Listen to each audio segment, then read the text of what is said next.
ಅಲ್ಲಿ. ಬಟ್ ಅಲ್ಲಿ ನೀವ್ ಹೇಳಿದ್ರಿ ನನಗೆ ಆ ರೀತಿ ಇರಕ್ಕೆ ಇಷ್ಟ ಇಲ್ಲ ಅಂತ, ಬಟ್ ಆ ರೀತಿ ಮಾಡೋರೇ ಇದಾರಲ್ಲ ಸರ್. ಇದ್ದಾರೆ, ಹೌದು, ಮಾಡೋರೇ ಇದ್ದಾರೆ. ಈಗ ನಾವು ಕೂಡ ಅದೇ ಥರದ್ದೇ ತರಲೆ ತುಂಟಾಟಗಳನ್ನ ನಾವು ಮಾಡೋದಕ್ಕೆ ಹೋಗಿದ್ದು. ಬಟ್ ಅಲ್ಲಿ ಏನಾಗುತ್ತೆ ಅಂದರೆ ನಾವಿಬ್ಬರು ಒಂದು ಬೇರೆ ಬೇರೆ ಕ್ಷೇತ್ರದಲ್ಲಿ ಸಾಧನೆ ಮಾಡಿ ಬಂದಿರೋದ್ರಿಂದ ನಮ್ಮ ಇಮಿಡಿಯೇಟ್ ಆಗಿ ಅಲ್ಲಿ ಏನೋ ನಾಮಿನೇಷನ್ ಮಾಡಿದ ತಕ್ಷಣ ನಮಗೆ ಒಂಥರ ಸಿಂಗಲ್ ಸಿಂಹ, ನಾನು ಒಂಥರ ಒಂಟಿ ಸಲಗ ಥರ, ನಾನು ಟೈಗರ್. ನಾನು ಅಂದರೆ ನಾನು ಹೋರಾಟ ಮಾಡೋದಕ್ಕಂತ ಬಂದಿದ್ದೆ, ಹೆಸರಿಗೆ ಅಷ್ಟೇ ಅಂತಂದಲ್ಲ, ನಾನು ಅದೇ ಥರನೇ ನಾನು ಅಲ್ಲಿ ಒಂದು ಪ್ರತಿಭಟಿಸಬೇಕು, ಎಲ್ಲ ಮಾಡ್ಬೇಕಂತಂದು ಹೋಗಿದ್ದೆ. ಭಾಳ ಜನಗಳು ಅಣ್ಣ ಹಂಗೆ ಮಾಡಿ, ಅಣ್ಣ ಹಿಂಗೆ ಮಾಡಿ ಅನ್ನೋದಕ್ಕಿಂತ ನಾನು ಏನು ಅನ್ನೋದನ್ನು ನಾನು ಓಪನ್ ಅಪ್ ಆಗಿ ನಾನು ಕನೆಕ್ಟ್ ಆಗಿದ್ದೀನಿ. ಭಾಳ ಜನ ಕನೆಕ್ಟೇ ಆಗಿಲ್ಲ ಅಲ್ಲಿ, ಎಷ್ಟೊಂದು ಜನ ಯಾರು ಬೇಕಾದ್ರೆ ಇರ್ಬೋದು. ಹೆಂಗೆ ಮತ್ತೆ ಬಿಗ್ ಬಾಸ್ ಅಲ್ಲಿ ಅವ್ರು ಇನ್ನೂ ಇದ್ದಾರೆ, ನೀವು ಹೇಗೆ ಆಚೆ ಬಂದ್ರಿ? ಅದು ಏನಾಯ್ತಂದ್ರೆ ಈಗ ನಾವು ಬೇರೆ ಬೇರೆ ಕ್ಷೇತ್ರದಲ್ಲಿ ಬಂದಿರೋದ್ರಿಂದ ಇವತ್ತು ದಿನ ಮದುವೆ ಆಗಿ ನೈಟು ಮದುವೆ, ಇವತ್ತು ಮದುವೆ ಆಗ್ಬಿಟ್ಟು ನಾಳೆ ಬೆಳಗ್ಗೆ ಅತ್ತೆ ಮನೆಗೆ ಹೋದ ತಕ್ಷಣನೇ ನೀವು ಸರಿ ಇಲ್ಲ ಅಂತೇಳಿ ಮನೆಯಿಂದ ಹೊರಗಡೆಗೆ ಹಾಕೋದು ಎಷ್ಟು ಮಟ್ಟಿಗೆ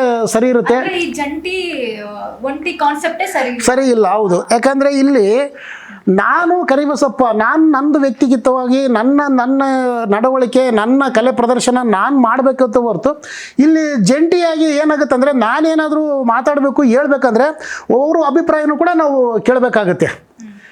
ಇಲ್ಲಿ ಇಬ್ರಿಗೂ ಒಂದೇ ಮನಸ್ಥಿತಿ, ಒಂದೇ ವ್ಯಕ್ತಿತ್ವ ಬೇಕಾಗುತ್ತೆ.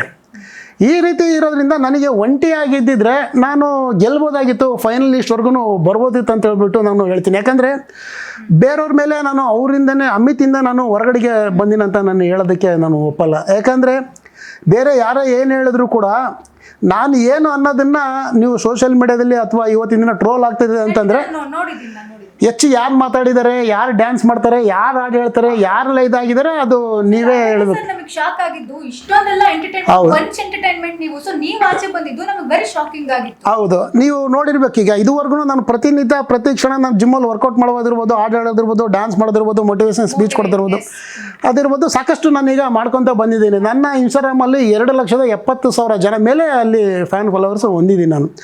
ಈಗಿರುವಾಗ ನಾನು ಅಲ್ಲಿ ಹೋಗ್ಬಿಟ್ಟು ಸೈಲೆಂಟಾಗಿರೋದಕ್ಕೆ ಸಾಧ್ಯನೇ ಇಲ್ಲ. ನಾನು ಎಲ್ಲಿರ್ತೀನೋ ಅಲ್ಲಿ ನಗು, ಉತ್ಸಾಹ, ಉಲ್ಲಾಸ ತುಂಬಿ ಹರಿತಾ ಇರ್ತದೆ.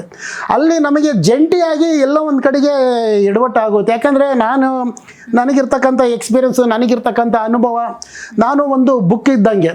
ನೀವು ಸುಮ್ಮನೆ ಒಂದು ಮೇಲಿನ ಪೇಜ್ ನೋಡ್ಬಿಟ್ಟು ಇಷ್ಟೇ ಅನ್ನೋದಕ್ಕಿಂತ ನಾನು ಇನ್ನೂ ಬುಕ್ಕಿನ ನಂದೊಂದು ಗ್ರಂಥ ಇದ್ದಂಗೆ. ನನ್ನ ಅನುಭವಗಳನ್ನ ಅಲ್ಲಿ ಎಕ್ಸ್ಪ್ಲೇನ್ ಮಾಡೋಕ್ಕೆ ಆಗಿಲ್ಲ ಅಲ್ಲಿ. ಹಾಗಾಗಿ ಒಂದು ದಿನಕ್ಕೆ ನಮ್ಮ ನಾಮಿನೇಷನ್ ಮಾಡಿದ ತಕ್ಷಣ ಯುದ್ಧ ಬೇಟೆಯಾಡಾಗ ಬಂದಿರತಕ್ಕಂಥ ಹುಲಿನ ಕಟ್ ಹಾಕಿದಂಗೆ ಆಗೋಯ್ತು ನಮಗೆ ಅಲ್ಲಿ. ಆಗ ನಾವು ಸ್ವಲ್ಪ ಎಲ್ಲೋ ಒಂದು ಕಡೆಗೆ ಕುಗ್ಗು ಹೋದ್ವಿ.